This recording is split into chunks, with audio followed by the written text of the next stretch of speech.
Ms. Grace Kane, who will deliver her valedictorian address.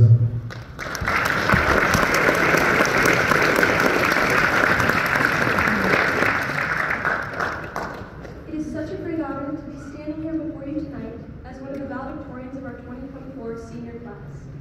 I have nothing but gratitude for all the friends, family, and faculty that made this night possible for all of us. When I first came to the school in my 8th grade year, I knew no one except my older brother. Yet before my first class had even started, I had already been adopted by some of my peers and taken under the wing of some of my teachers.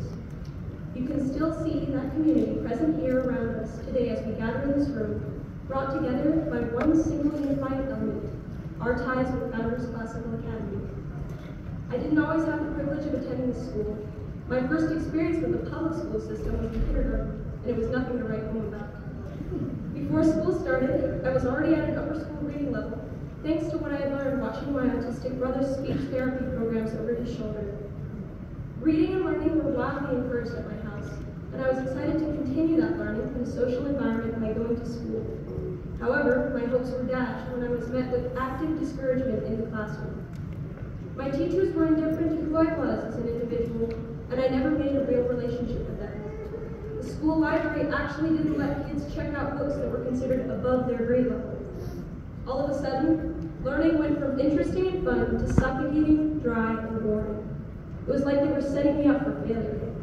Instead of growing in my love for reading and writing, school became a boring part of my daily life, a necessity rather than an opportunity. After just 1 year in public school, my parents took me out and began homeschooling me in order to try and rejuvenate what had been drilled out of me in the public school system. Homeschooling did me a lot of good, but something was still missing. Community, shared discourse, and free conversations about the things I was learning and was passionate about.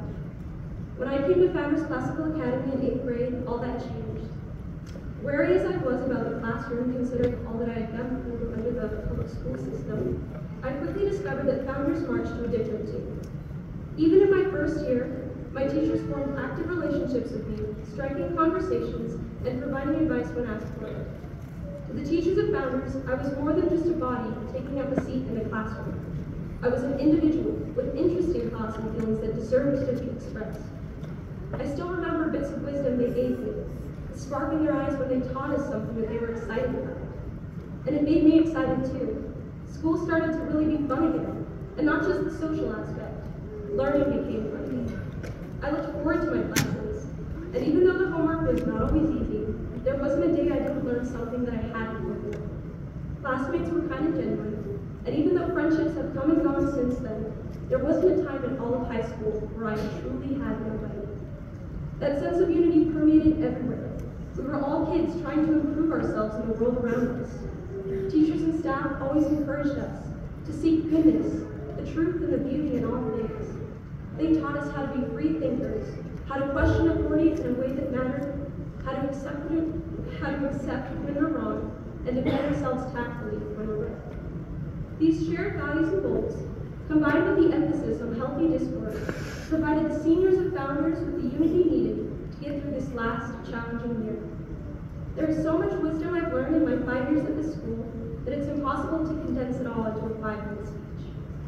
But if there's one thing I can leave you with tonight, it's the recognition that students who attended Founders had the privilege of coming somewhere where they matter. Founders is a man-made institution, and therefore it reflects mankind itself. Just as man is fallible, it too can be fallible, but it has done everything in its power to send students down the right path. Founders is neither biased in belief nor stagnant in thought. It is constantly growing, expanding, and empowering individual students by giving them the tools with which one can seek goodness and truth. Though it does make me sad to leave this school, knowing this may be the last time I see most of these familiar faces, I'm excited for what's to come. I know that I'm prepared for whatever life may throw at me, because in the end, the most beautiful part about life is that it changes. And change doesn't have to be a scary thing. It can be beautiful if you seek what's beautiful in everything. The only limitation in life is your own mind. Anything is really possible if you are equipped with the proper tools. All you need to do is use them. Ladies and gentlemen, it is my pleasure to reintroduce Mrs. Bridget Coleman to introduce the salutatorian address.